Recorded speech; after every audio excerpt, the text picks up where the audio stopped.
Indonesia itu seolah-olah seperti post-landed republic. Jadi republik keraton-keraton di Jawa.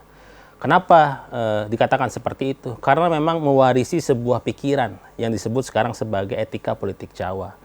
Pak Jokowi kenapa tidak pernah ingin menunjukkan sisi keinginannya atau hasratnya dalam kekuasaan? Karena memang dalam pikirannya dia, dalam alam bawah sadarnya dia, dalam keyakinan dirinya dia sebagai seorang Jawa, itu menahan diri untuk menunjukkan adanya keinginan atau hasrat untuk berkuasa. Pada akhirnya mereka membangun sebuah sistem yang disebut oleh Hitler Sutherland itu sebagai post-landed republic atau republik yang dibangun atas keraton-keraton yang seolah-olah itu berada di Jawa. Nah, Indonesia itu seolah-olah sekarang sedang berlangsung itu. Pada akhirnya politik dinasti tumbuh subur, dilanggengkan, diiyakan, diberikan ruang dari proses-proses demokrasi yang berjalan di Indonesia.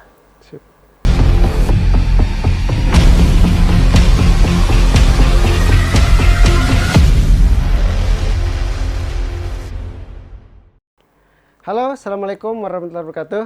Tribuners, kita jumpa lagi di acara Mata Lokal Memilih tribunlombok.com. Saat ini saya sudah bersama Bang Bayu Satria Utama. Ya. Apa kabar Mas? Kita ketemu lagi. Ketemu lagi. Bang Bayu, bagaimana kabarnya? Sehat dengan penuh dengan drama ya berapa minggu ini gitu. Apalagi tadi malam kita diskusi sedikit tiba-tiba wah ada pengumuman gitu. Iya. Tapi memang ya itulah politik Indonesia. Itulah politik. Tribuners, kita akan membahas hot issue atau hot topic yang beberapa hari atau minggu terakhir ini membuat telinga kita agak panas, hati kita agak bergetar, terguncang dengan drama politik yang terjadi di Indonesia jelang Pilpres ini. Mas Bayu, saya langsung saja, gimana nih melihat drama politik yang sedang terjadi, pencalonan cawapres terutama ini? Yang pertama ini sebuah sejarah. Sebuah sejarah bagaimana politik di Indonesia begitu bisa perubahan tuh sangat cukup singkat.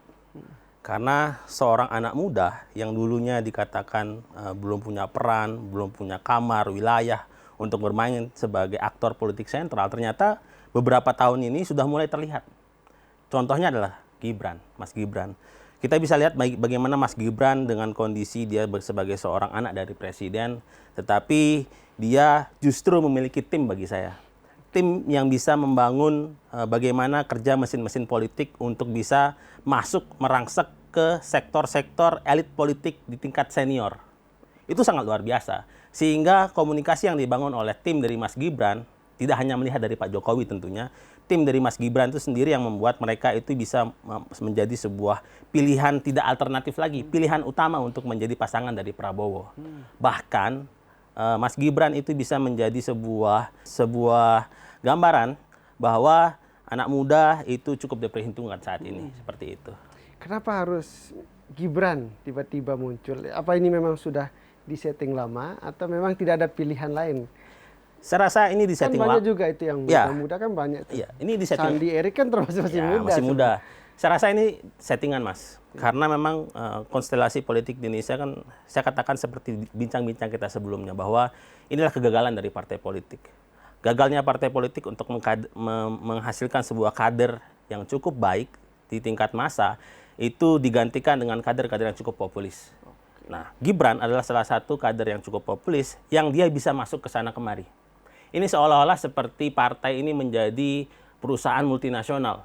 Bisa mengambil, bisa menaruh, bisa mengambil, bisa membajak kader yang lain sehingga ditaruh di tempat yang berbeda. Jadi saya rasa partai saat ini menjadi sebuah perusahaan multinasional yang bisa menggait beberapa kader sehingga dia bisa ditempatkan seperti saat ini. Sudah kayak klub bola aja itu ya? Benar, ada transfer pemain. Transfer pemainnya. Transfer pemain. Jadi saya rasa ada yang 2 hari jadi anggota langsung jadi ketum. Nah, itu apalagi tuh. Adik dari Gibran. Tapi memang itulah yang namanya politik Indonesia karena permasalahan utama adalah kegagalan partai politik.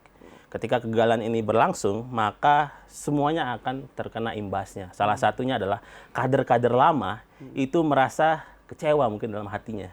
Kecewa karena kenapa? Kok saya tidak terpilih? Saya sudah di kader, saya sudah dididik, saya sudah berkontribusi besar bagi partai, tetapi pada akhirnya dia gagal untuk menjadi pilihan, menjadi salah satu elit yang nanti akan maju dalam Pilpres. Itu terbukti saat ini. Berarti asumsi bahwa ini sebuah kegagalan partai. Ya. Tapi kan ada di kubu PDI kan ada Ganjar. Ya. Itu kan kader yang betul-betul kader dari muda di PDI gitu kan. Sekarang di Japres. Ini Apakah menarik. itu bentuk Ini kegagalan? menarik Mas. Bagi saya ngelihat, kalau memang PDIP itulah partai kader atau partai ideologis berbasiskan massa, jelas PDIP harus ngambil sikap. Tetapi buktinya sekarang PDIP nggak ambil sikap sama sekali, bahwa ada kadernya di situ, kader utamanya, elit sentral, tokoh sentral itu seorang presiden, tetapi tidak diberikan instruksi jelas, tegas kepada beliau, sehingga anak-anak beliau bisa masuk ke partai berlambang bunga. Satu lagi partai berlambang, mungkin digadang-gadang partai berlambang pohon. Ini seperti kumpulan partai tumbuh-tumbuhan dan hewan jadinya seperti itu. Jadi ya saya rasa PDIP belum memberikan instruksi yang tegas. Kalau memang dia sebagai partai kader atau partai ideologis, dia seharusnya memberikan instruksi. Seperti beberapa kejadian yang lalu. Ketika ada anak atau keluarga atau istri itu masuk ke partai yang berbeda atau mencalonkan diri sebagai kepala daerah atau ikut dalam pemilu dengan partai yang berbeda, maka dia akan dicoret. Dia akan dipecat dengan paksa. Iya kan biasanya di NTB juga pernah terjadi gitu. Iya, kan? seperti itu. Tapi di tingkat nasional justru tidak langsung disanksi ya. Ya, ini yang menjadi sebuah pertanyaan bagi analis-analis politik tentunya. Kenapa sih itu terjadi? Tapi bagi saya ada ruang-ruang hampa yang sebenarnya kita tidak tahu, Mas. Ruang-ruang hampa ini yang mengakibatkan adanya keluasan dari tim dari Gibran, terutama dari Pak Jokowi untuk bisa masuk ke berbagai kelompok, berbagai elit, sehingga komunikasi terjalin, negosiasi terjalin, dan kompromi-kompromi itu terjalin. Saya rasa kompromi ini adalah bagaimana kompromi Pak Jokowi dengan berbagai elit yang memang mereka sudah dikonsolidasikan selama 10 tahun. 10 tahun. Ya. 10 tahun berkuasa. Apakah ini memang, kemarin kan ada alternatif itu. Kalau kita bicara Prabowo Gibran ini ya. Ini kan salah satu paslon yang mendeklarasikan pasangannya di terakhir. Ya. Itu saya lihat ada drama kayaknya cukup tarik ulur ya. Jadi kalau Anies Muhaimin kan sudah awal. Kemudian Ganjar sama Mahfud sudah clear gitu. Yang terakhir kan Pak Prabowo dengan segala dinamikanya. Kenapa memang ada apa ini, drama apa sebenarnya? Sebenarnya ini kita pengen tahu ini menurut Mas Bayu. Ini drama apa sih sebenarnya sedang terjadi? Apakah ini lumrah atau memang ini kondisi yang tidak biasa di Pilpres 2024 ini? Mungkin kita berkaca di 2014, Mas. 2014, 2019 itu kan tarik ulur antara dua ideologi besar itu cukup kuat. Kita katakanlah ideologi nasionalis dengan kelompok agama Islam itu di situ. Yang pada tahun 2014 dan 2019 cukup kelihatan bagaimana pertarungan di antara dua itu. Kalau sekarang kita lihat bahwa ada dinamika yang berbeda. Kelompok agama atau mungkin Muslim atau mungkin Islam itu berada di satu gerbong yang mungkin kita bisa baca sekarang. Terserah nanti dikatakan itu Islam yang memang modernis ataupun tradisional, itu sudah menjadi satu. Tapi kita lihat di kubu nasionalis, ternyata ketika ada intensitas konflik yang cukup kuat, malah membuat ada pertarungan, kontestasi di antara kelompok nasionalis itu sendiri. Nah, di antara kelompok nasionalis ini tentu tarik ulur.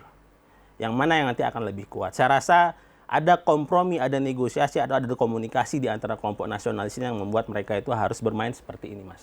Dan ruang-ruang itu cukup jauh selama 10 tahun ini terbangun untuk bagaimana mereka menegosiasikan peran-peran yang mereka mainkan untuk saat ini. Justru bagi saya cukup baik bagaimana kita ditampilkan sebuah kontestasi yang cukup berwarna dan unik saat ini. Sehingga bagi masyarakat janganlah lagi seperti cebong dan kampret seperti 2014-2019. Tapi kita lihat bagaimana pertarungan di antara kelompok yang tiga ini itu bisa menawarkan apa yang akan mereka lakukan. Baik dari sisi yang mungkin nasionalis religius di sisi kubunya Anies, ataupun kelompok nasionalis yang berada di kubunya Prabowo ataupun Ganjar dengan karakteristik yang berbeda-beda. Tentu ini menjadi sebuah suguhan yang saya rasa diberikan hiasan-hiasan kecil dengan dilibatkannya anak muda.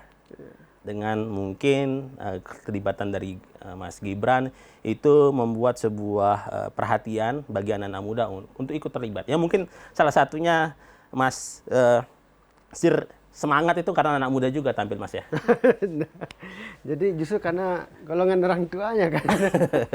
Nah, jadi menarik ini memang fenomena Gibran ini kan kita lihat, yang mungkin orang awam lihat ketika mulai muncul rame ketika putusan MK Ya. yang membolehkan under 40 dengan syarat pengalaman pernah di pilkada, dipilih rakyat, terus demokrasi. Ini kan kemudian drama itu makin mulai memuncak ketika si ketua MK sendiri punya hubungan paman lah, bahasanya paman dari Bima kan, orang NTB juga tuh. Ya, kemudian ada karpet merah lah, katakan ini sebagai jalan dia. Kemudian beberapa hari setelahnya Gibran sowan ke partai bertemu partai politik dan nama dia tuh muncul.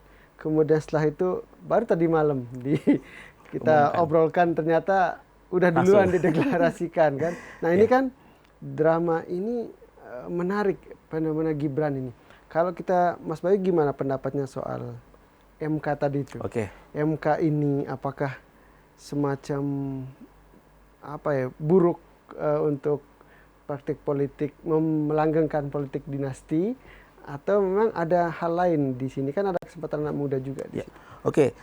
Bicara tentang keputusan MK, Mas.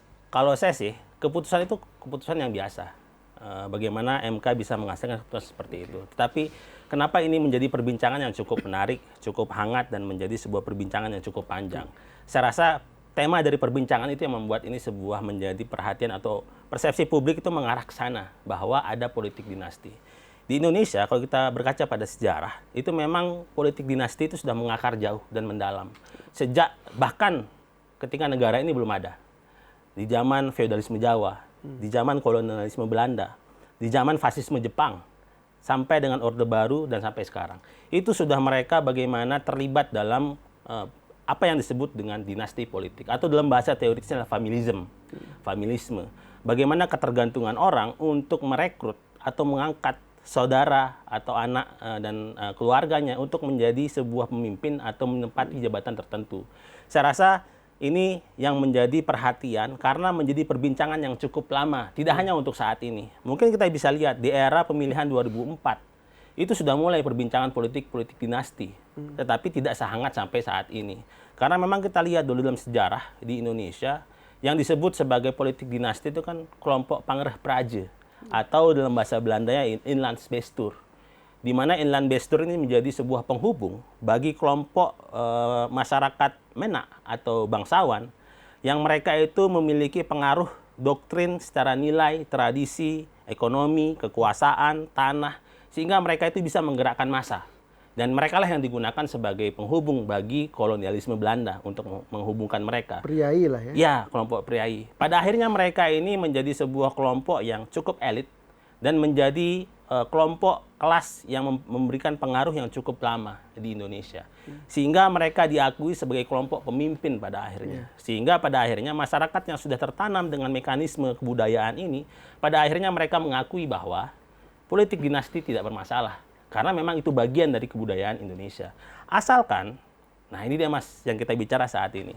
Demokrasi kalau masih secara paradigmanya, demokrasi itu sebenarnya hasil dari perjuangan bagaimana kelompok kelas yang menghadapi kelompok feodal. Jadi demokrasi itu bagian dari kemenangan masyarakat yang melawan dengan kelompok feodal. Nah kalau kita lihat sekarang, ini lucunya Mas. Demokrasi ini kan kemenangan dari kelompok feodal, tapi demokrasi diambil oleh kelompok yang masih mempertahankan feodalisme itu sendiri. Jadi ini cukup menarik di tengah-tengah itu. Di satu sisi kita berdemokrasi, bagaimana semua orang punya kesetaraan, kebebasan, dan keikutsertaan yang semaksimal mungkin. Tetapi di satu sisi kelompok-kelompok yang masih mempertahankan feodalisme ini, itu masih masuk mengkooptasi bagaimana proses demokrasi itu berjalan. Sehingga itulah yang membuat masyarakat kita, anak-anak muda kita, trauma. Dia itu, wah ini anaknya itu gitu. Seolah-olah ini politik dinasti. Itu menjadi perbincangan yang dari zaman ke zaman belum sampai selesai. Muncullah tadi malam, dipastikan bahwa Gibran muncul sebagai bagian dari kristalisasi dari, oh benar, ini politik dinasti berjalan. Tapi ada dua syarat Mas. Kita katakan, kalau menurut saya Mas ya, politik dinasti itu baik atau tidak. Yang pertama, ketika politik dinasti itu dia melibatkan orang yang qualified dalam pemerintahan, kalau saya tidak masalah.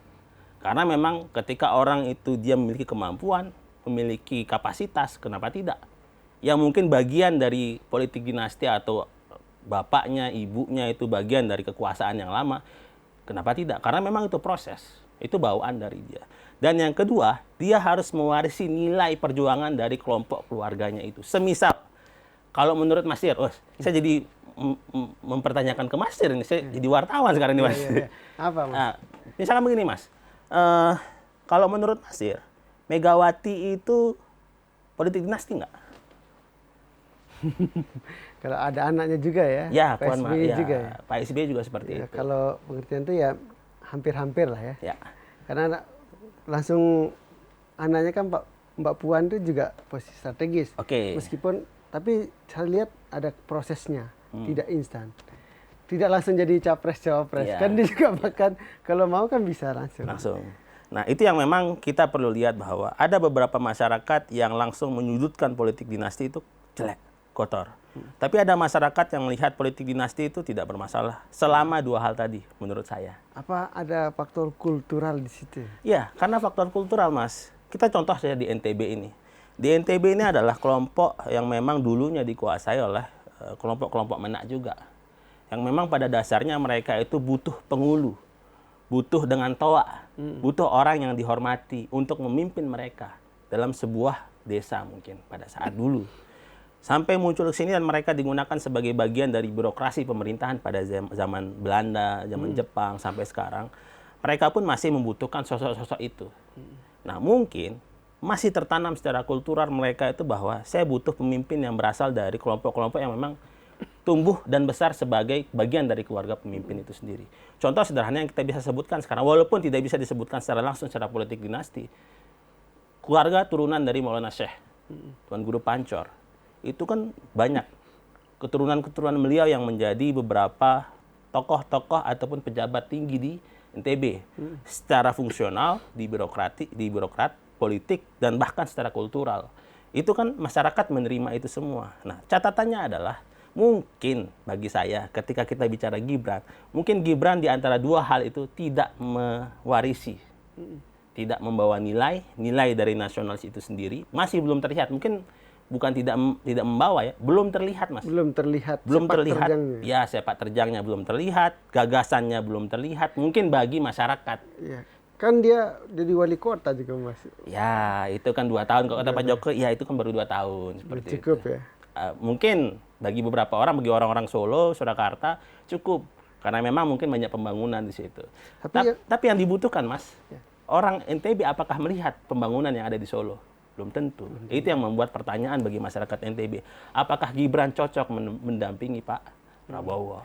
Tapi yang paling menarik di sini artinya secara umum kalau saya lihat, artinya masyarakat Indonesia secara umum tidak menjadi soal hal besar ketika ada politik, bahasa kita ini politik dinasti atau anaknya presiden, anaknya gubernur, kemudian menjadi penggantinya. Ya. Itu bagi masyarakat Indonesia bukan hal yang tabu ya. Ya. Artinya bisa menerima. Ya. Artinya isu ini mudah aja dipatahkan berarti nanti sama. Kita buktikan nanti, Mas. Di 3 bulan ini apakah isu itu menjadi sebuah isu sentral yang dibahas oleh banyak media, banyak teman-teman di akar rumput apakah dibahas. Tapi saya rasa itu menjadi perbincangan yang cukup hangat, menjadi pembuka.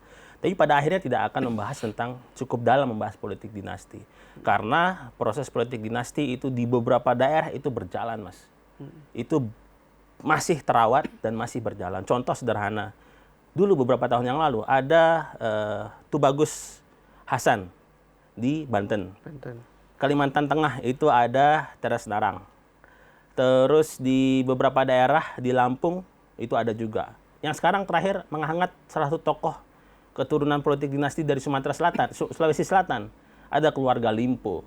Itu mereka sudah merangsek ke politik dinasti dengan kekeluargaan mereka, familisme mereka gitu untuk bagaimana mempengaruhi dan menguasai sebuah daerah setingkat provinsi. Saya rasa di beberapa daerah sudah mulai menerima. Tinggal bagaimana sekarang bagi saya gitu sebagai analis politik, kerja mesin politik Mas Gibran dan Pak Prabowo itu bagaimana membawa isu perbincangan ini supaya lebih nyaman bagi mereka berdua. Walaupun pembahasan politik dinasti pasti akan menjadi pembuka dan penghangat di situ. Saya meminjam istilah dari Heather Sutherland. Ini salah satu penulis buku yang paling cukup dominan untuk menjadi pembacaan kita dari aktor elit. Jadi beliau pernah mengatakan seperti ini, Indonesia itu seolah-olah seperti post-landed republic, jadi republik keraton-keraton di Jawa. Kenapa dikatakan seperti itu? Karena memang mewarisi sebuah pikiran yang disebut sekarang sebagai etika politik Jawa. Pak Jokowi kenapa tidak pernah ingin menunjukkan sisi keinginannya atau hasratnya dalam kekuasaan? Karena memang dalam pikirannya dia, dalam alam bawah sadarnya dia, dalam keyakinan dirinya dia sebagai seorang Jawa, itu menahan diri untuk menunjukkan adanya keinginan atau hasrat untuk berkuasa. Karena memang dalam pikiran politik Jawa adalah bagaimana untuk menjaga keselarasan. Kita bisa lihat Pak Jokowi ketika mendukung anaknya tidak pernah secara terang-terang benderang mendukung bagaimana untuk menjadikan seorang Gibran itu menjadi seorang cawapres. Tetapi diberikan kepada publik bahwa kalau memang Gibran itu bisa menjadi seorang cawapres, maka itu menjadi sebuah pilihan bagi masyarakat. Itulah yang mengapa kita bisa lihat kenapa politik dinasti bagi kelompok dari elit-elit yang berasal dari Jawa itu lebih soft, lebih tidak langsung kasat mata dominan untuk menunjukkan diri berada dari sisi ingin secara berkuasa. Tapi karena mereka ingin menjaga keselarasan. Inilah yang disebut sebagai bagian dari republik keraton-keraton di Jawa yang sampai saat ini masih sangat dominan dan kental. Kita bisa lihat salah satunya adalah di Pak Jokowi. Jadi di masa demokrasi ini dinasti masih bisa tumbuh subur ya? Masih bisa tumbuh subur karena memang pikiran-pikiran dari elit-elit atau mayoritas penduduk kita itu di Pulau Jawa itu masih berpikir dan menanamkan nilai-nilai tadi, menjaga keselarasan.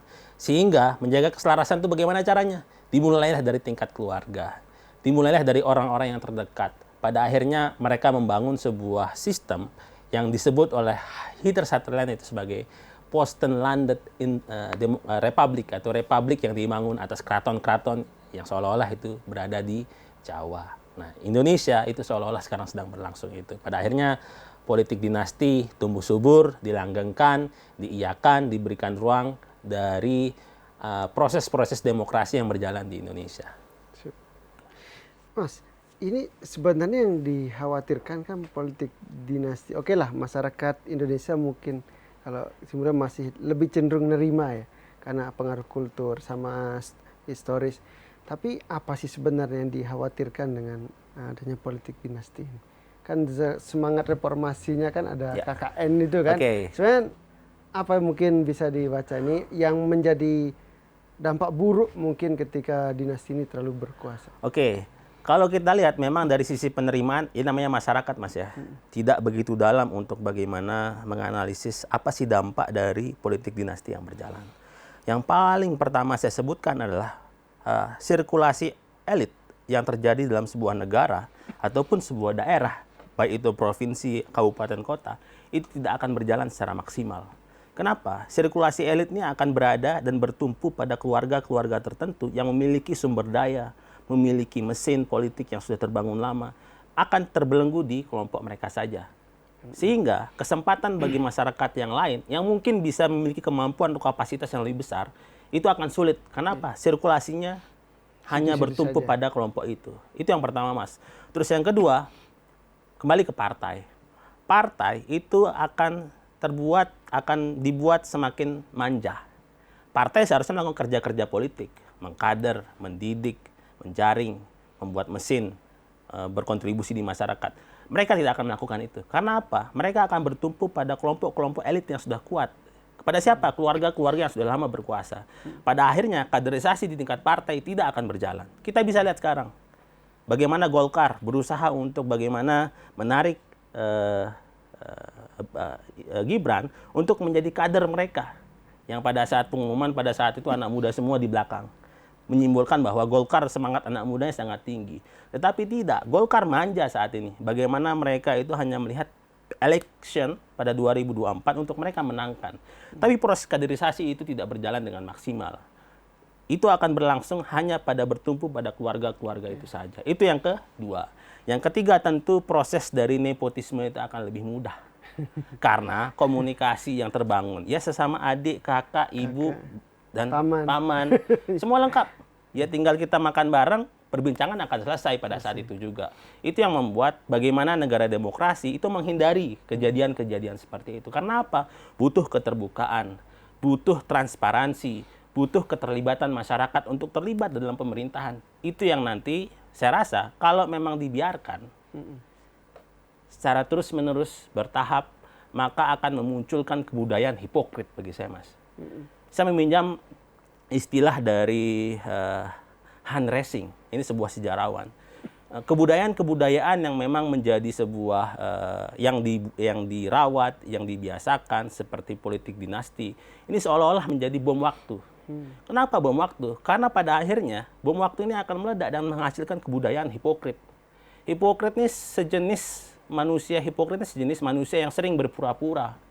Selama dia mendapatkan kepentingannya, selama dia sesuai dengan apa yang dia mau, maka dia akan melakukan keberpura-puraan itu. Dia akan masuk ke partai A. Dia akan keluar dari partai A, dia masuk ke partai B. Dari partai B, dia masuk ke partai C. Nah, mereka tidak berada pada sisi bagaimana mempertahankan pikiran-pikiran mereka untuk memperjuangkan itu di partai itu. Semisal, pada akhirnya muncullah tadi partai-partai multinasional, perusahaan multinasional. Sehingga saya rasa mungkin untuk tahun ini 2024 nantinya di Pilpres ini menjadi sebuah catatan penting bahwa jangan sampai populisme atau popularitas dari seorang tokoh itu mengorbankan proses demokrasi yang jauh lebih penting ke depannya. Karena kita tahu, kita ingin bagaimana negara Indonesia menjadi negara yang demokrasinya terkonsolidasi. Masyarakat ikut serta, keterbukaan, transparansi. Jangan sampai karena 1-2 orang yang dijagokan ketika Pilpres itu mengorbankan itu semua. Sekarang pindah-pindah partai sudah hal yang lumrah ini sekarang. Ya. Jadi bukan hal tabu ya. Kalau dulu misal disebut kutu loncat apa. Sekarang orang pindah partai kayaknya biasa aja itu, Mas. Jadi apakah memang sudah berlangsung ini? Artinya di orang itu sekarang nggak berdiam di satu partai. Ini apa yang terjadi ini? Kalau kita ngelebar sedikit ini.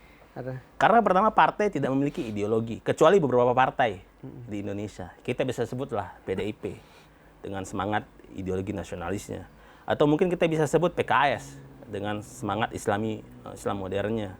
Atau beberapa partai yang lain yang memiliki kekuatan ideologi yang kuat. Tapi di 2 partai itu pun kadernya loncat ke sana kemari. Jangankan kader biasa, kader aktor sentral, tokoh utama itu bisa pindah ke sana kemari. Contoh sederhana, presiden kita sebagai kader dari PDIP. Tapi anaknya, Mas Gibran, Mas Kaisang itu bisa pindah ke sana kemari.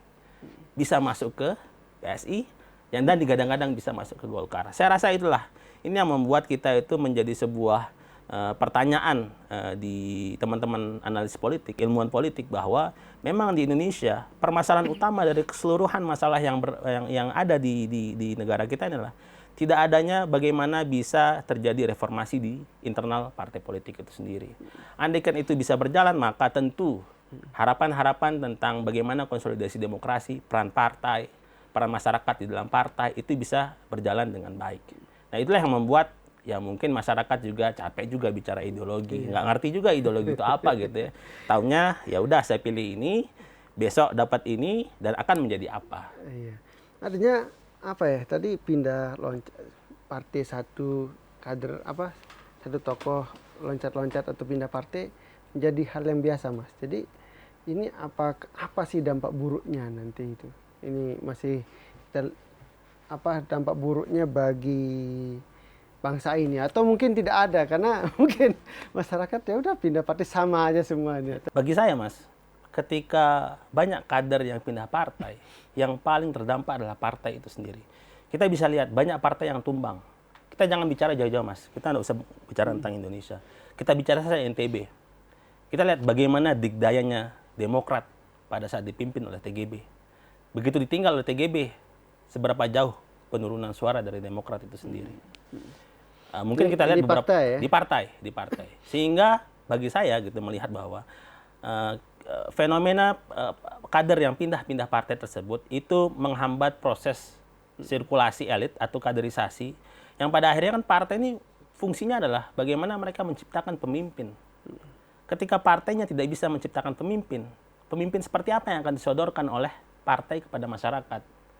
Ya pada akhirnya masyarakat yang akan merasa dirugikan karena pemimpin mereka terkooptasi oleh kelompok-kelompok tertentu yang seolah-olah itu melalui prosedur demokrasi. Padahal tidak.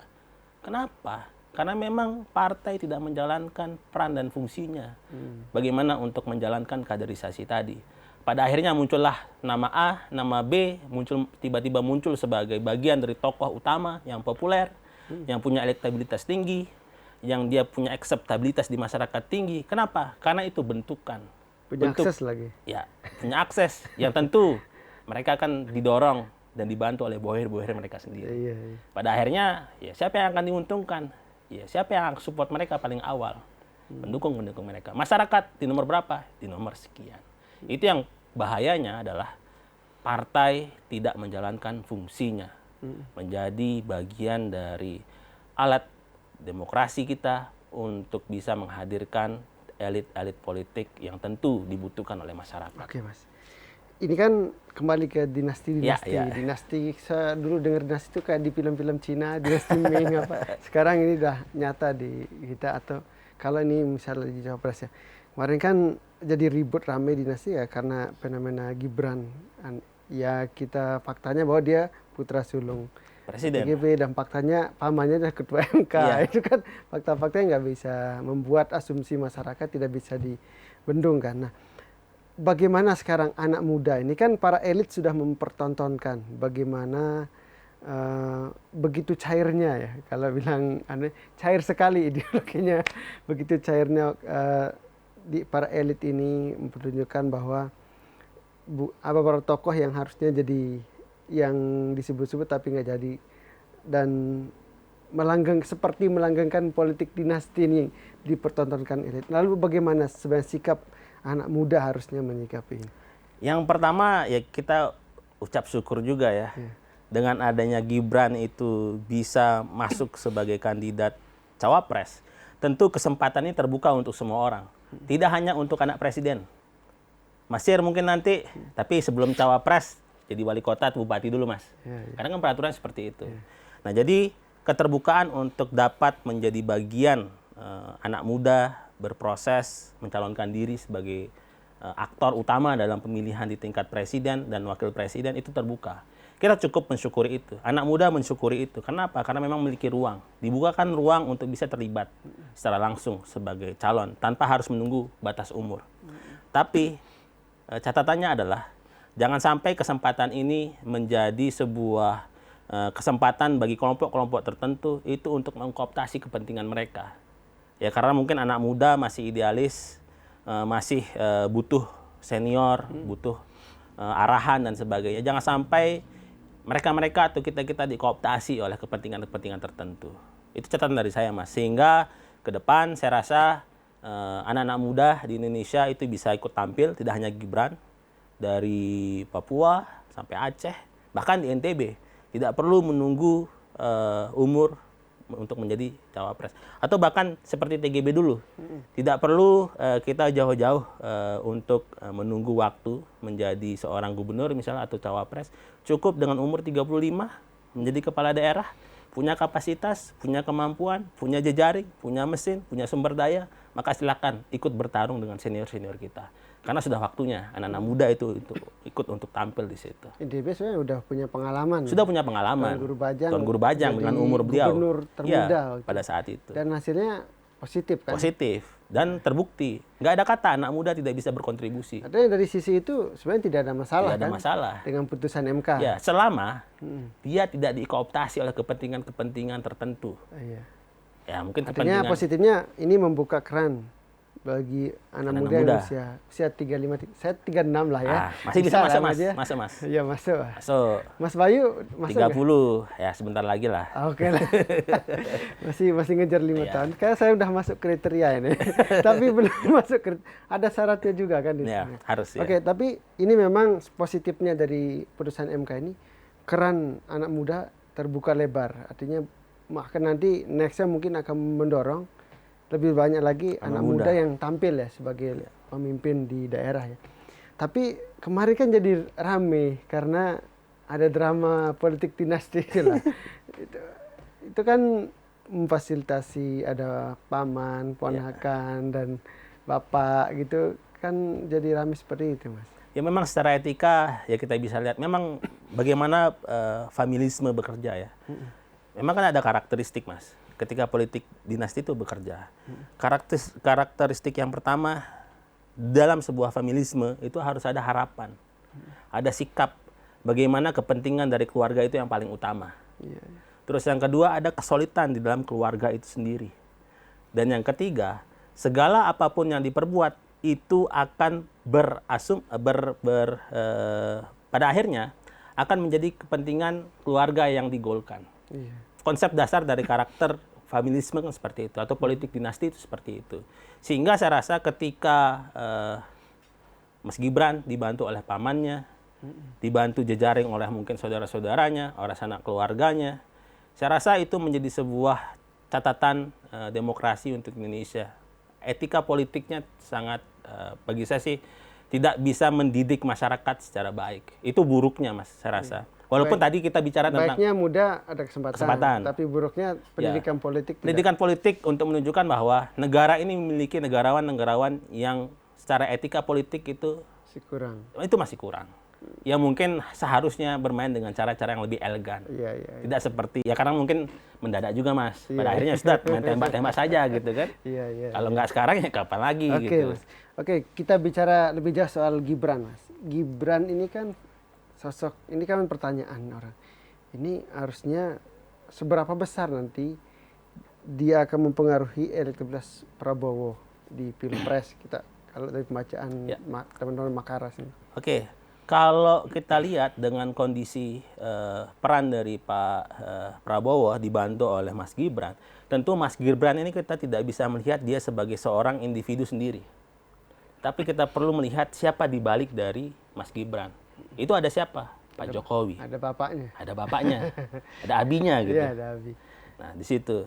Tapi abinya bilang mendukung semua kok, netral. Nah, itu kan tugas seorang presiden. Iya. Beda kalau di rumah, Mas. Gitu. Kalau di meja makan itu beda. Susah ya. Susah. Pasti susah ya. tapi ya itulah. Mungkin kan Pak Presiden bisa di depan kamera bisa seperti itu. Tapi kan ada istri beliau juga yang bicara, dukung anakmu dan sebagainya. Dan ini membuat kita susah menetralisir pikiran negatif soal netralisme. Ya, seperti itu. Karena memang beliau harus seperti itu. Di depan front stage, dia harus sebagai seorang negarawan, sebagai presiden kita, harus bersikap netral. Sikap netral pun saya rasa itu sangat merugikan kelompok PDIP sendiri sebagai orang yang berada di balik Pak Jokowi. Betul. Tapi saya rasa ketika Mas Gibran itu kita lihat seberapa jauh akan memperbesar elektabilitas dari Pak Prabowo, saya rasa itu akan berdampak besar. Kenapa? Karena memang ada Jokowi efek yang diharapkan oleh beberapa kader. Kalau kita lihat, Mas, mungkin dari sisi Anies saja yang membawa tagline perubahan. Tapi kalau kita lihat dari segmen Pak Prabowo ataupun dari Pak Ganjar, itu sama-sama seolah-olah ingin mewarisi apa yang dilakukan oleh Pak Jokowi. Kalau dua kandidat ini berbicara seperti itu, mereka sudah sadar, atau mungkin riset-riset yang dibawa oleh dua kelompok ini, itu mengatakan bahwa keberadaan dari Pak Jokowi itu akan sangat mempengaruhi bagaimana konstruksi pemilihan pada saat 2024. Pada akhirnya saling memperebutkan. Atau bahkan kalau bisa, mungkin andai kata, misalkan Pak Prabowo seolah-olah menjadi seorang Jokowi, bahkan lebih-lebih dari seorang Jokowi itu sendiri. Mungkin Pak Prabowo akan seperti itu. Karena apa? Mereka memperebutkan bagaimana yang disebut dengan Jokowi Effect, yang selama 10 tahun ini teruji. Bagaimana elektabilitas beliau, bagaimana popularitas beliau, bagaimana akseptabilitas beliau yang diterima oleh masyarakat luas. Dan kepuasan sampai 80%. Ya, pemerintahan apalagi. Itu ceruk ini yang ingin ditarik. Ditarik ya. Nah, cuma pertanyaannya, apakah kelompok-kelompok yang dulu yang setia bersama Pak Prabowo itu akan menerima sosok Pak Jokowi di dalam kelompok Pak Prabowo itu sendiri? Ya pastinya ya namanya masyarakat, Mas ya. Ada sisi ego, ada emosional yang terpendam dulu, masih di zaman cebong kampret, itu masih terbawa-bawa mungkin. Apakah seberapa besar penerimaannya terhadap kedatangan Pak Jokowi? Tapi kalau saya sih itu masalah waktu saja, Mas. Karena kan butuh waktu. Ya mungkin masih sekitar 4 bulan ke depan gitu. Masih bisa persepsi publik diubah, dikelola, atau bahkan direkayasa untuk bagaimana penerimaan cukup besar. bagaimana Jokowi efek ditarik. Tidak hanya untuk Pak Prabowo mungkin, Pak Ganjar juga dengan PDIP. Nah, tinggal kita lihat arah dari PDIP, apakah akan masih menggariskan atau mewarisi apa yang dilakukan oleh Pak Jokowi. Nah, kalau sekarang sih masih diam. Masih diam, menunggu, melihat, dan menyusun strategi sepertinya kelompok dari PDIP. Jadi bukan diam karena yang dilawan teman sendiri ya. Ini tapi yang dari menarik kan itu artinya Gibran Prabowo dari segi survei kan tetap lebih pede lah dengan siapapun lah. Sementara Ganjar dalam posisi mengejar sebenarnya kan. Dan maksudnya Gibran justru memecah suara Ganjar kan. Kalau hitung-hitungannya seperti itu. Nah, ini kan menjadi tambah seru lah pemilihan nanti Ganjar. Apa ini memang strategi kira-kira yang Gibran ini di kalangan muda kan ada isu negatifnya juga kan. Dia masuk ibarat pisau mata dua lah. Jadi tadinya positif anak muda tapi ada isu tadi itu dinasti politik keluarga itu kan ketika Gibran masuk Prabowo kan ada isu negatifnya. Nah, itu kan bagaimana pengaruhnya nanti? Apakah akan besar juga isu negatif ini akan terus bergulir sehingga kan bisa jadi Prabowo bisa malah rugi kan? Memang yang membuat Prabowo itu agak sedikit terhambat atau mungkin agak belakangan untuk menentukan siapa yang menjadi cawapresnya masih menimbang-nimbang seberapa besar ceruk suara Pak Jokowi itu akan menguntungkan dari sisi Pak Prabowo. Tapi saya rasa ada begini Mas, bisa tidak skenarionya mungkin 2 atau 3 bulan ke depan ini ada yang CLBK, cinta lama bersemi kembali. Tiba-tiba kalau yang sekarang Mas Gibran itu ada di Pak Prabowo. Bagaimana tiba-tiba di detik terakhir ketika kelompoknya Pak Prabowo itu seolah-olah sudah pede, tapi di detik terakhir 1 bulan belakangan paling terakhir CLBK, Pak Presiden malah mendukung penuh PDIP. Ya saya masih berpikir seperti itu sih. Masih bisa jadi. Cuma permasalahannya seberapa besar Pak Jokowi mengorbankan anaknya. Ya mungkin kalau dia adalah kader yang sangat kader ideologis dari PDIP, mungkin bisa saja dia melakukan itu. Tapi pertanyaannya apakah Pak Jokowi adalah kader ideologis dari PDIP? Nah, itu kita pertanyakan juga. Ya mungkin skenario CLBK itu bisa saja berulang. Masuk dari pengusaha ya. Ya, seperti itu. Nah, ini masih ini hari Senin lah ya. Ya, hari Senin. Kan daftarnya besok hari Rabu ini. Ya, nanti siapa tahu ada perubahan Tribuners. Ini kan politik Indonesia ini cair. Terus sangat cair ya. Karena memang ya kalau tidak ada drama-drama seperti ini masyarakat tidak akan terhibur, Mas. Jadi malah tadi malam setelah saya lihat-lihat ini kan ada yang menarik ini, Mas. Ini kan PDI udah bulat mengusung Ganjar Mahfud. Kemudian di kubu Koalisi Indonesia Maju ada Gerindra, ada Demokrat, ada PAN, ada Golora sama PBB ya. Itu mereka justru dengan ikhlas menyodorkan kader PDI yang masih berstatus kader PDI menjadi cawapres. Ini keren ini. jadi yang semua partai elit ini akhirnya tunduk lah katakan mengikhlaskan. Dan tadinya kan histori AHY pindah ke koalisi ini kan karena nggak jadi cawapres. Tapi ketika di sini nggak jadi cawapres juga, malah dari yang diusung adalah kader PDI yang kubu lawan. Ini kan agak unik juga sih. Menurut Mas Bayu ini apa memang strategi PDI yang main di dua kaki atau ini murni memang karena konflik Jokowi sama Megawati? Untuk sampai detik-detik terakhir ini lebih kepada bagaimana ada sedikit konflik di internal PDIP menurut saya. Ya mungkin ada beberapa hal yang membuat Pak Jokowi tidak leluasa di dalam pemerintahan. Ya mungkin dalam 10 tahun ini kan ada harapan-harapan beliau, ada pikiran-pikiran mandiri beliau yang ingin disampaikan kepada masyarakat yang mungkin terbelenggu di kandang benteng. Kandang banteng. Mungkin terbelenggu di situ. Sehingga secara pilihan dia mencoba untuk melepaskan diri, tapi dengan elegan. Tidak dirinya, tetapi anaknya. Ya mungkin bagi saya melihat bahwa Pak Jokowi akan all out bagaimana untuk mendukung anaknya bersama Prabowo, walaupun tidak secara langsung diutarakan di depan publik, karena memang beliau sebagai negarawan harus menjaga itu. Tapi dengan pertanyaan beberapa partai, kok mau menerima itu? Golkar tentu, karena ingin menggadang Gibran. Koalisi kursi terbesar. Ya, terus siapa lagi? AHY, di situ ada PAN, yang digadang-gadang Erick Thohir sebelumnya gitu. Kenapa mereka mau? Itulah seninya. Seni politisi senior kita bisa menggabungkan pikiran-pikiran mereka, bisa menyatukan pikiran-pikiran mereka, bisa melakukan konsolidasi antara elit untuk mereka menjalankan strategi yang tidak mungkin dibaca oleh lawan. Inilah seninya politisi senior kita yang berada di kubu Pak Prabowo. Itu begitu banyak kingmaker di situ. Yang bagaimana mereka bersatu untuk bahkan pada akhirnya memilih kader lain itu untuk dimasukkan dibandingkan kader mereka. Saya rasa di situ ada negosiasi-negosiasi, ada kompromi yang cukup baik, yang cukup menggiurkan, mungkin andai kata ke depan pada proses government atau pemerintahan itu akan berjalan, pasti mereka akan mendapatkan sesuatu yang sangat menggiurkan. Sehingga mereka menjalankan skema-skema ini. Karena kenapa, Mas? Ketika kandidasi itu berjalan, maka 3 hal yang perlu dilihat. Yang pertama, secara administrasi pemilih di KPU itu mereka lolos. Mas, tentu dengan partai-partai bergabung di Pak Prabowo kan sudah lolos semua. Terus yang kedua, itu tentu harus melihat bagaimana keterpilihan atau elektabilitas dari calon. Mas Gibran dibantu dengan Jokowi efek, tentu itu sudah masuk. Dan yang ketiga, bagaimana menjalankan skema pemerintahan yang baik. Itulah yang menjadi mungkin pikiran saya, bagaimana elit-elit senior itu membangun kesepakatan di antara mereka, karena 3 hal tadi, itu berjalan semua. Pertama, mereka bisa mendaftarkan diri bareng-bareng di situ. Terus yang kedua dari sisi elektabilitas dibantu oleh Pak Jokowi.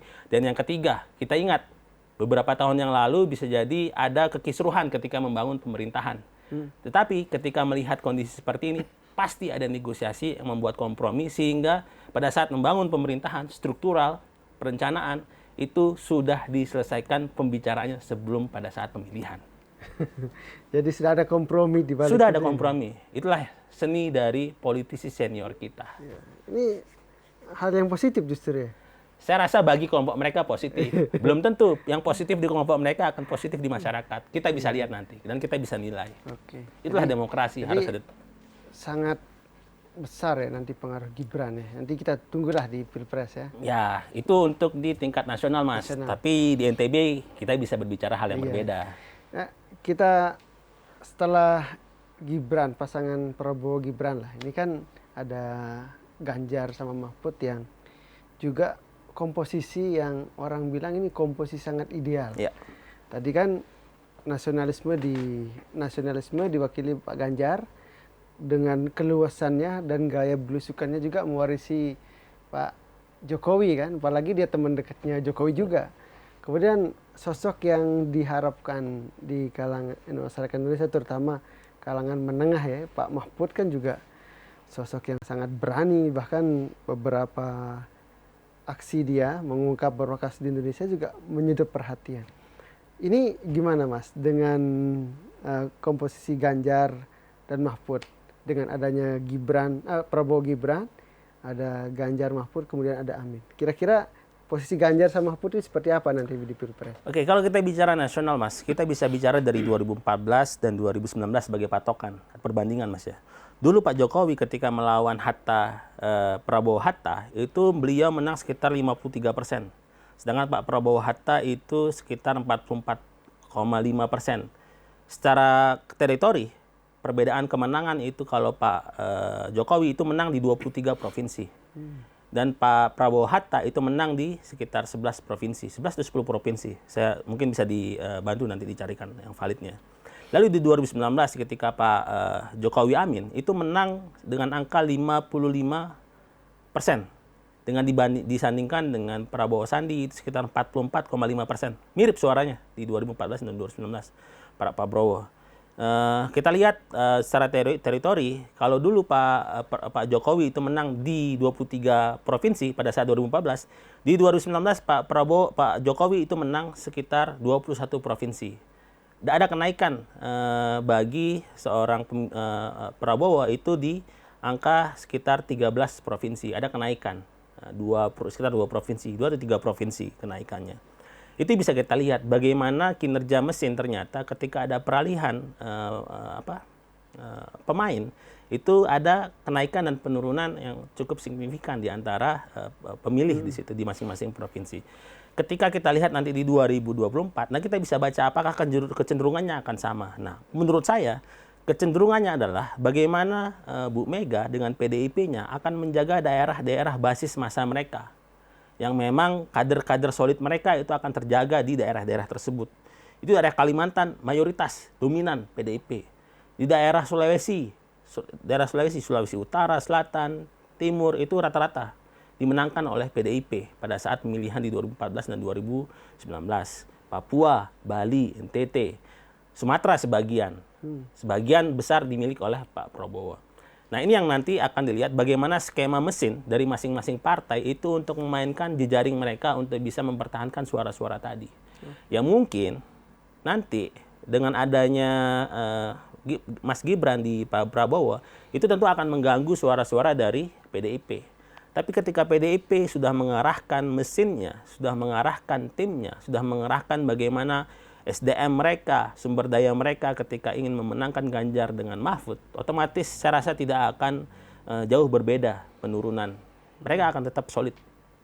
Bagaimana suara mereka seperti 2014 ataupun 2019. Mungkin akan berkurang.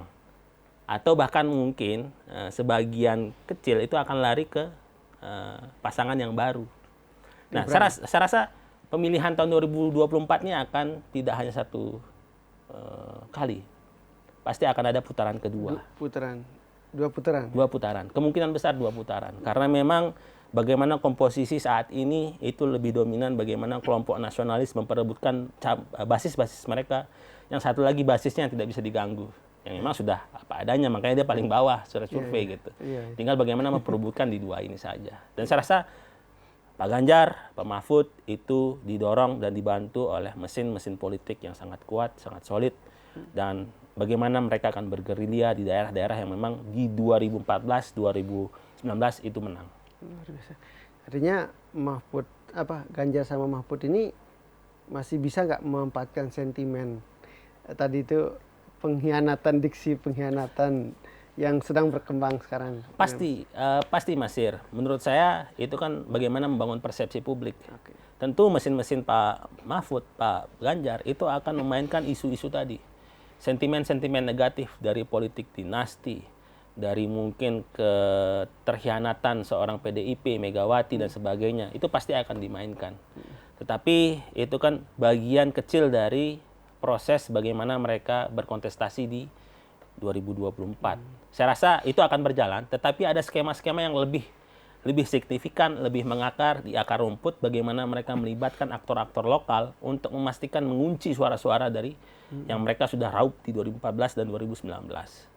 Seperti itu. Oke. Tadi sempat nyinggung soal pasangan yang nomor... Belum ada nomornya, Mas. Belum ada nomornya, Mas. Ya, ini dari survei ya. Iya. Jadi tadi sempat yang terlepas dari drama ini, yang adem ayem kan Anies sama Muhaimin. Ya, memang mereka sempat ribut ketika persatuan. Memang dramanya udah lewat udah selesai kan. Ketika Demokrat keluar, kemudian ada 2 kelompok Islam yang secara ideologis agak beririsan ya. Tapi mereka hanya bersatu, kelompok-kelompok Islam di situ ya. Nah, posisi mereka gimana nih? Kan ada yang bilang bahwa mereka hanya bermain di kolam 20%. Di yang 80% ini Ganjar sama Prabowo yang main di situ. Nah, bagaimana melihat peluang Anies sama Muhaimin ini? Padahal mereka mewakili apa ya? Kingmaker-nya juga pemain lama juga kan? Senior juga. Ada 3 kingmaker kan sekarang. Yang Bu Megawati, Surya Paloh sama yang sebutlah Pak Jokowi gitu. Nah, maksudnya gimana melihat ini posisi pasangan Amin ini? Nah, ini yang perlu. Apakah mereka benar-benar hanya sebagai apa istilahnya akan tidak susah? Saya lihat beberapa survei, lihat komentar orang, dia seperti kurang lah disisihkan. Menurut Mas Bayu gimana ini melihat? Mungkin bagi tim dari seorang Anies Imin, mungkin saat ini mereka wait and see. melihat bagaimana kontestasi antara dua kelompok yang sedang bergeming. Iya, iya. Jadi mungkin Prabowo dengan kelompoknya itu sedang berhadapan-hadapan dengan kelompoknya Pak Ganjar saat ini. Ya mungkin Mas Anies dan Mas Imin sedang tepuk tangan sekarang. Menonton wait and see bagaimana mereka melihat bahwa ada peluang untuk masuk sebagai ambil bagian peran. Mungkin peran yang mereka ambil adalah bagaimana memanfaatkan konflik-konflik yang sedang terjadi di antara dua kelompok ini. Andai kata tidak hati-hati, bagaimana memainkan isu, membangun persepsi dari dua kelompok tadi, Pak Prabowo dan Pak Ganjar, ketidakhati-hatian itu akan lebih nanti menghasilkan keuntungan bagi seorang Mas Anies dan Mas Imin. Kalau tidak hati-hati. Tapi saya rasa dengan kehati-hatian tentu kelompok dari dua kelompok Prabowo dan Pak Ganjar akan tetap terjaga. Cuma bagi saya melihat bahwa mulai sekarang itu sudah ada tim tertentu atau tim yang ditugaskan oleh dua kelompok ini untuk membangun komunikasi dengan kelompok dari Anies dan Imin. Karena apa? Kemungkinan dua putaran akan berlangsung sehingga mereka membutuhkan suara-suara yang dari kelompok yang berbeda untuk mereka mengambil ceruk yang berbeda. Saya rasa kemungkinan itu bisa terjadi karena pengalaman di 2004, bagaimana dulu dua putaran antara Megawati dengan Hasyim Muzadi melawan SBY JK. Padahal pada saat itu penentunya kan Megawati cukup tinggi gitu pada saat itu. Didampingi oleh seorang Hasyim Muzadi, ketua PBNU Mas. Ketua PBNU. Bisa dikalahkan di putaran kedua. Karena apa? Proses negosiasi yang terjadi Pak SBY dan JK pada saat itu untuk meraup massa di kelompok yang berbeda. Nah mungkin 20 tahun setelah 2004 itu bisa terjadi. Bagaimana proses komunikasi itu dibangun untuk menarik suara-suara yang mungkin dikatakan putaran pertama itu tidak dominan untuk menjadi bagian dari suara kelompoknya dia. Tapi bukan tidak mungkin Anies Mohaimin bisa beri kejutan kan? Bisa jadi. Di Piala Dunia kan banyak tim-tim yang nggak dijagokan justru dia menang ya. Tapi di atas kertas, menurut saya Mas ya, menurut saya di atas kertas masih sekarang yang dominan secara survei, di beberapa survei kawan-kawan juga, yang dominan untuk kira-kira andai kata putaran kedua yang masih bisa masuk adalah Pak Prabowo dengan Pak Ganjar. Mas Anies bisa jadi ketika mesinnya dia itu sangat kuat untuk mendobrak dua kelompok ini. Menunggu kejutan lah. Wait and see. Wait and see. Terakhir Mas, ini pertanyaan terakhir. Ini tadi peta nasional ya, sudah banyak dibahas. Kalau melihat petanya ke NTB ini kan, nasional sangat berpengaruh ke NTB juga, termasuk nanti pemilihan gubernur, pemilihan legislatif. Karena terbukti bahwa beberapa pilpres juga sangat mempengaruhi suara partai juga di NTB. Gerindra, termasuk kemudian dulu Demokrat kan juga dia berkuasa. Sekarang diganti Gerindra, ada Golkar. Golkar maksudnya yang stabil lah ya. Nah, itu gimana melihat nanti pengaruhnya dan petanya di NTB gimana? Nanti siapa yang menang calonnya di sini? Ini menarik Mas, ini menarik. Kalau kita baca peta politik di NTB, maka kita perlu lihat baca pemetaan dari elit yang dilibatkan secara nasional.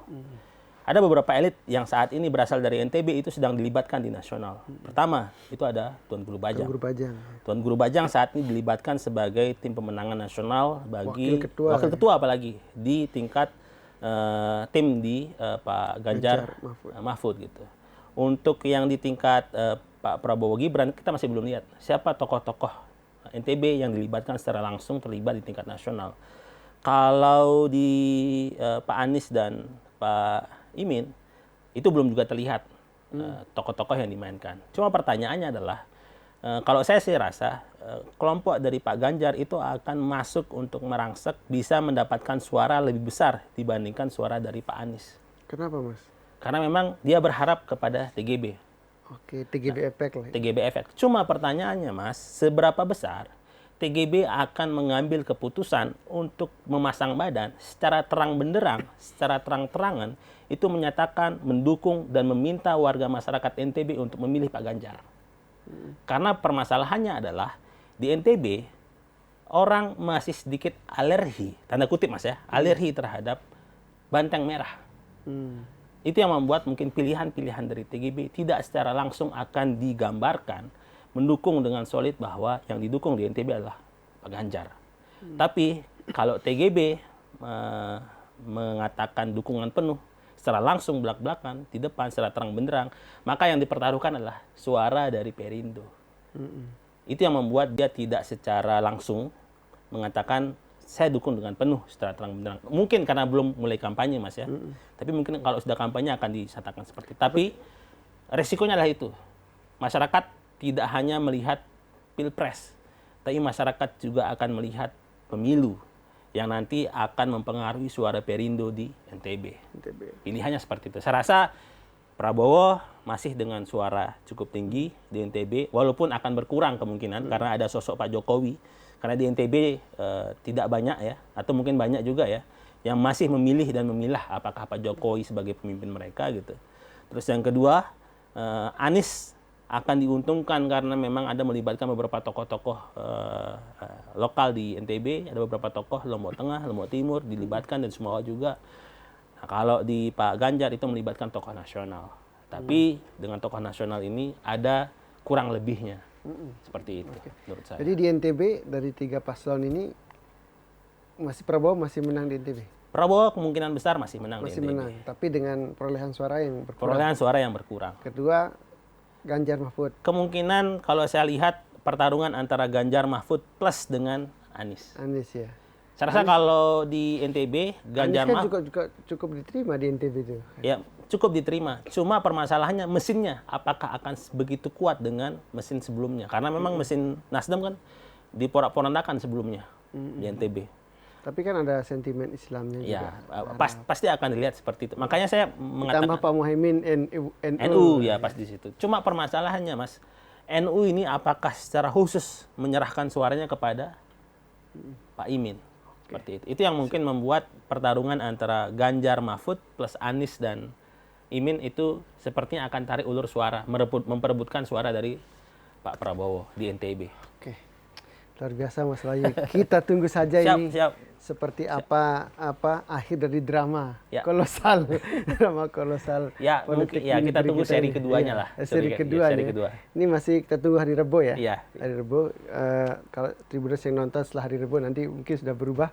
Ini sangat dinamis politik kita. Terima kasih Mas Bayu atas pandangan-pandangannya, luar biasa. Kita masih menunggu seperti apa, masyarakat Indonesia menunggu seperti apa akhir dari drama politik di Indonesia, NTB, bukan Indonesia. Politik dinasti ya. Oke.